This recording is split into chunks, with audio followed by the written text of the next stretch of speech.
होय बाबा, आम्ही सगळे तुम्हाला शरण आलोय. आता तुम्हीच आमच्या आशेचा शेवटचा किरण आहे. पण आपल्याला मंग्याला काही करून सोडवलं पाहिजे. बाबा तुम्हाला तर चांगलंच माहिती आहे. म्हणजे तुमच्यासाठी पोलिसांना नडल्यामुळं मंग्याला पोलिसांनी धरले. त्यामुळं त्याला बाहेर काढणं तुमचं कामच आहे. काहीही काळजी करू नका. मंगेजी जेलमधून नक्की बाहेर येते. मी भगवंताला याची आधीच कल्पना दिलेली आहे. पण काय, माणसाच्या वाट्याला जे काही येतं त्या पाठीमागं त्याची कर्म असतात आणि त्याची भरपाई केल्याशिवाय माणसाची सुटका नाही. जे भोग आहे ते भोगावेच लागतील. माझ्यासाठी लढणं, उभं राहणं ही चांगली गोष्ट केली आहे त्याने. पण मंगाच्या मागच्या जन्मीचे किंवा या जन्मीचे काही कुकर्म असतील, त्याचं हे सगळं फळ आहे. पण मंग्या कधीपर्यंत बाहेर येईल बाबा? नाही, काही काळजी करण्यासारखं कारण नाहीये. उद्या त्याचे भोग संपतायत. उद्या तो जेलच्या बाहेर असेल. तुम्ही निश्चिंत राहा, घरी जा. आता माझ्या साधनेची वेळ झाली आहे. सत्यनाम. सत्यनाम. सरपंच सर.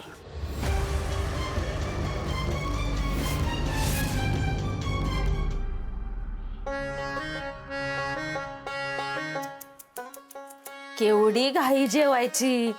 थोडा वेळ थांबला असतो तर सगळ्यांसोबत बसला असतात की जेवायला. लाले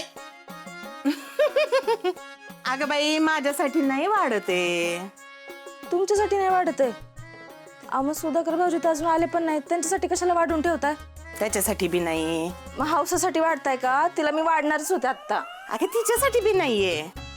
हौसासाठी नाही, सुधाकर भाऊजींसाठी नाही, स्वतःसाठी नाही, मग कुणासाठी वाढताय?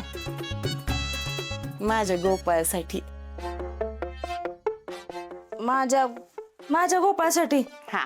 गोपाळ केव्हापासून तुमचं झालं हो? जेव्हा तुझा जन्म बी झाला नव्हता ना, तेव्हापासून गोपाळ माझाच आहे बरं का. अजून काही? हा वय का? लाली आवर की अगं, पोरं तिकडे बघा. रंजे, अगं तिकडे समजायला सगळं जेवायचं सोडून तिथे एकटं ताट वाढून घ्यायला की काय? नाही नाही आत्या, स्वतःसाठी ताट नाही वाढून घेत आहेत ते. यांच्या लेकासाठी, सुधाकर भाऊजींसाठी नाही, ह्यांच्यासाठी ताट वाढतायत. ह्यांच्यावरचं प्रेम ना आज लय सुतू चाललंय. खरंच का ग रंजे? मग फुलत आहे. गोपाळ काय माझा लोक नाही वय गो. नाही नाही, असं कसं? तुमचा लेख आहे की, फक्त आज ह्यांच्या लक्षात आलंय. काहीतरी पाहिजे असणार आहे ह्यांना. आत्या, काय पाहिजे तुम्हाला? वय ग लाले, देवानं तुला हे तोंड सुरू बोलायलाच दिलंय का ग? हा, मग काय बाई, कोण धरणार आहे तुझं तोंड? फुलत आहे तू बी. तुला बी खरं वाटतंय असं? बाई, कसं काय झालं खरं पाडीला असं बोलते तुझी सून? सांग तिला, मी कवा तरी लहानपणापासून सुधाकर आणि गोपाळमध्ये दुजाभाव केलाय का? केलाय? नाही केलाय ना, तेच ठणकावून सांगायचं तिला. हा, अनवय आले. अगं बाई, दोघं लहान लहान लेकर होते ना, टिंगरे, तेव्हापासून दोघं नुसते रंजुआई करत्यात. बाई, मला तर अजून तो दिवस आठवतोय. हा असा बारका होता गोपाळ, घरातनं पळून गेला होता. बाई, अख्खा दिवस मान नरड्याखाली घास गेला नाही. काय सांगायचं तुला मी आता? ही असं ना त्याच्या पोडावानी जपलंय मी माझ्या गोपाळला. हा, पण मला असं पुढं करून दाखवायला आवडत नाही काही लोकांसारखं. म्हणून माझं प्रेम कोणाला कळत नाही. हा, हित आहे ना माझा गोपू. हा, माझा गोपू सकाळपासून बघताना नुसती सेवा चालली आहे त्याची. ना अन्न पाणी काय नाही. आता जा 3-4 घास त्याला चारती, म्हणजे कसं माझ्या जीवाला बरं वाटेल नाही का? आत्या, अहो किती बोलताय? तुमच्या गोपूला भूक लागली असेल ना, इथंच बोलत थांबणार आहे का? जावा की. हा, जाती. हिथं काय बाई, ना आईला काही पडलंय ना बायकोला काही पडलंय. पण काही गरज नाहीये तुम्हा दोघींची. मी हाय ना यशोदा मैया. गोपाळ आले बघ मी. चल बाबा जेवायला. बाई, हे आज कुठलं एवढं प्रेम होतू जायला लागले ग? अहो प्रेम कसलं, काहीतरी पाहिजे असणार आहे त्यांना. चला बाकीच्यांना जेवायला वाढू. चल. अवशे, ऋतिक कुठे आहे? त्याला जा बोलव, जेवायला वाढायचं. तू आला खेळून आणि डायरेक्ट झोपलाच.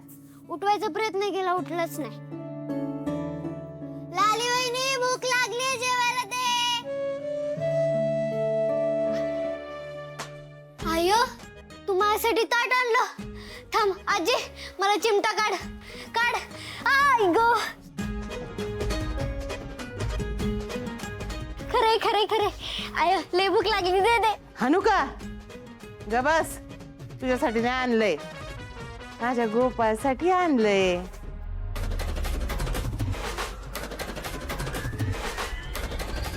घे बाळा जेव. आजी, आईनं कधी माझ्यासाठी ताट नाही आणलं आणि गोपाळ दादासाठी आणलं.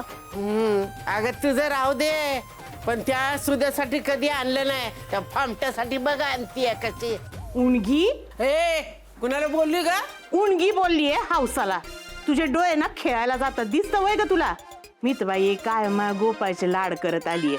चल आली या मोठी. ए रणजित, तू नको लक्ष देऊ म्हातारीकडे. वाढ तू त्याला. आणि तू काय काम केलं ना तरी बी तुला बोलणी भासणार, नाही केलं तरी बी बोलणीच भासणार. हा हो तर अगदी मनापासूनच करती नाही का? हा, पैसे उकळायसाठी ही सगळं चाललंय. तोंडात गोड आणि मनात फोड. अगं तू किती बी गोड बोलली ना तर हो लांडगा एक पैसा हाताला लागून देतोय का बघा तुम्ही. झालं का? उचलली जीभ लावली टाळ्याला. आत्या हीच किंमत केली का माझ्या प्रेमाची? कुणा कुणाला कदर नाही बाई माझी या घरामध्ये. ए तू नको ध्यान देऊ, वाढ तू गप. म्हणजे ह्यो पण सामील आहे हिला. आपण दोघं फुटी माया दाऊ आणि आणलेलं गट्टुळ दोघं खाऊ, अशी गत ह्यांची. गोपाळ तू नको ध्यान देऊ आत्यांकडं. बाई माहितीये ना कसं बोलतात त्या. मला काय बोलतात तुला माहिती, तुला काय बोलतात मला माहिती. तू जेव ना गोपाळ, जेव बाळा. हा हौशी बघ जरा दादाकडं. हा हे असं करायचं बरं का समद. बाई किती संस्कार आहे गोपाळ दादावर, किती देवाचं करतोय. हा जरा शिका माझ्या गोपूकडनं. गोपू काय म्हणली? माझा गोपू? वा ए हौशे, काय ह्याचं शिकू नकोस. ह्याचं जर ऐकशील ना तर जेलात जाशील. ह्याचं खायचं दात वेगळं आणि दाखवायचं दात वेगळे. बाई हाय का, इथं मी वाढून आणलेलं जेवतोय तू. किती बरं वाटतंय माझ्या जीवाला सांगू का? हा बर का हौशे, एवढूसा बारका होता ना गोपाळ दादा, त्याला माझा आणि मला त्याचा इतका लळा होता सांगते ना तुला. बाई नुसता रंजुआई रंजुआई करत माग माग हिंडायचा माझ्या.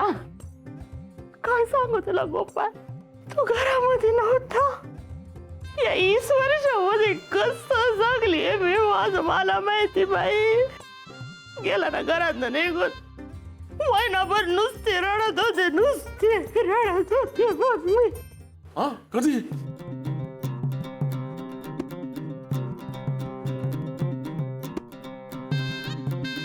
हा बरोबर बरोबर.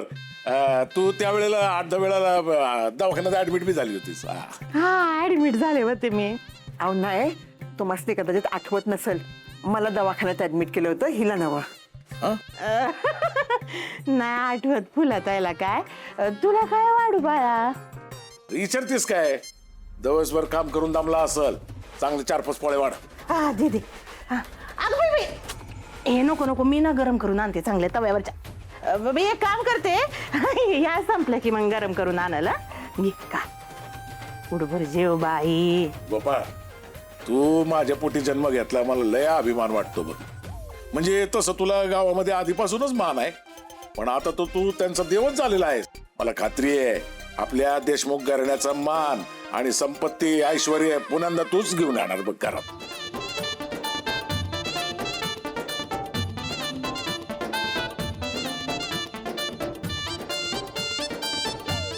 लाली वहिनी, माझं डाएट चालू आहे ना, तर मला जरा पापड खायचंय. चल ना बाहेर माझ्यासोबत. चल चल चल. आव जेवा की. हा हा